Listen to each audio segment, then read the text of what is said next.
Jai Guruji everyone. Let's read out the second satsang of the book.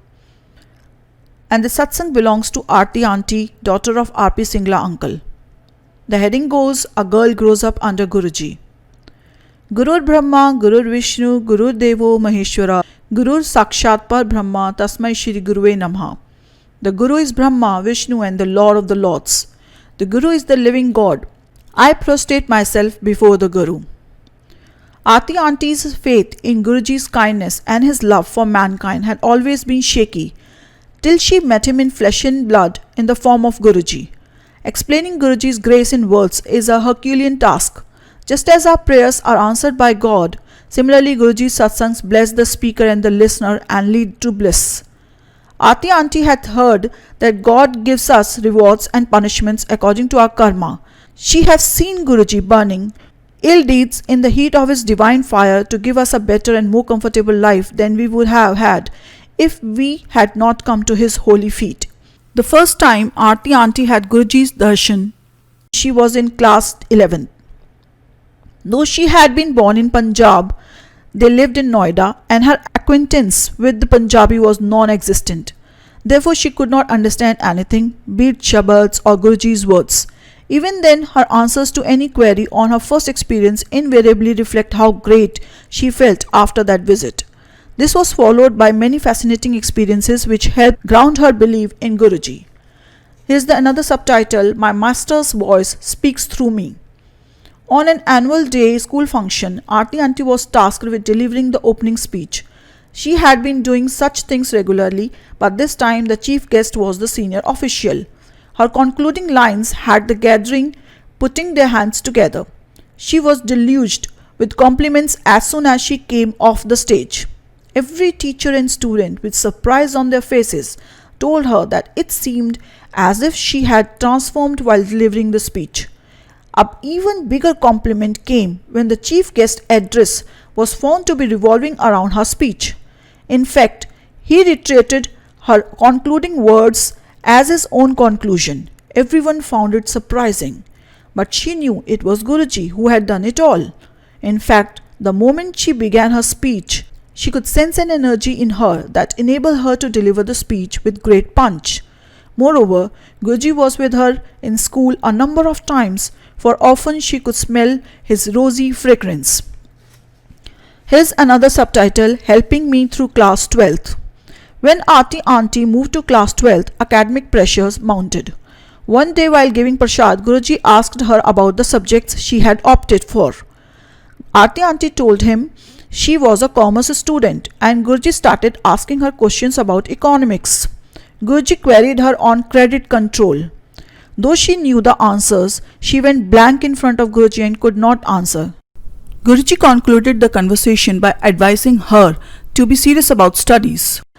Though at that moment Aarti Auntie was unable to fathom what had happened, during subsequent months she realized what Guruji had done. Guruji's word of caution had her taking special care of economics. This ensured that she was fairly well prepared to face what happened later. For the second half of the session, they had to study that subject on their own since the economics teacher left the school. But Guruji's forewarning had helped her avoid last-minute blues and she scored 97% in economics. As her board exams were approaching, her visit to Guruji became less frequent, partly due to Guruji's instruction that she should study, and it was on 13th January, the Lodi day, that she accompanied her parents and brother to Guruji's place to seek his blessings for her board exams.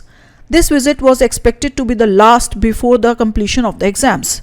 Guruji distributed prasad that day and was giving toffees when it was her turn.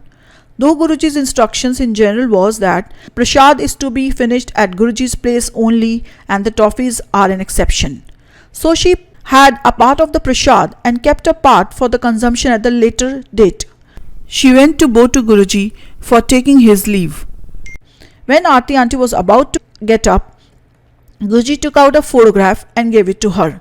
Though Aarti Auntie could not see any photograph packet near Guruji, she was delighted as Guruji's photo is a prized possession. What Guruji had done that night started unfolding on their way back home. As she was holding the photograph, she realized that it was exuding Guruji's fragrance. Guruji's fragrance came off the photograph throughout her board exams. She used to carry the photograph with her to the exams. After the last exam, the moment she returned home, the fragrance disappeared, as though Guruji had blessed the photograph specially to take care of the exams. When Aarti auntie was going back home that night, when she received the toffees, she counted the number of toffees left. She found that she had 12 toffees, which made it a couple of toffees for each of the 6 papers. With toffees as a prasad and Guruji's photograph and fragrance with her throughout all her papers, she ended up scoring very good marks and gaining admission in one of the top colleges of Delhi University. Here's another subtitle: Love and Ice Cream and the Best Birthday Ever.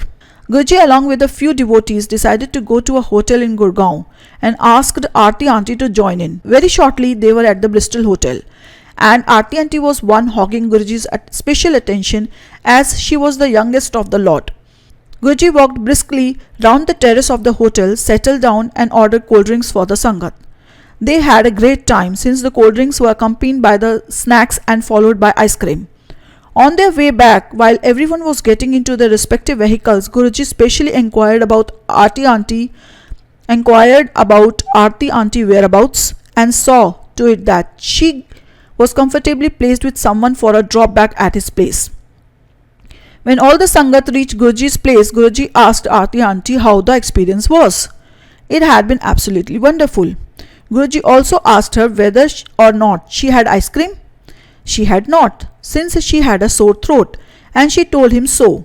He said she should have had the ice cream, since it would have cured her throat. But she found later that those simple words of Guruji had cured her throat anyhow. Since then, she had never had a severe throat trouble, which troubled her at least once a year. Guruji's admirable care and affection was once again evident on a very special day. They were enjoying Shabads and waiting for Guruji to start distributing prasad. On Guruji's instruction, prasad was brought and kept right next to him. Guruji began distributing prasad from the side where Aarti auntie was sitting. In fact, Aarti auntie was the first to have it on that day. As she went ahead and took it, Guruji sprung a well-kept surprise. Guruji conveyed to her in Punjabi that she should enjoy herself, as this was her birthday. No one in the Sangat knew about her birthday, and no one in her family had told Guruji about it.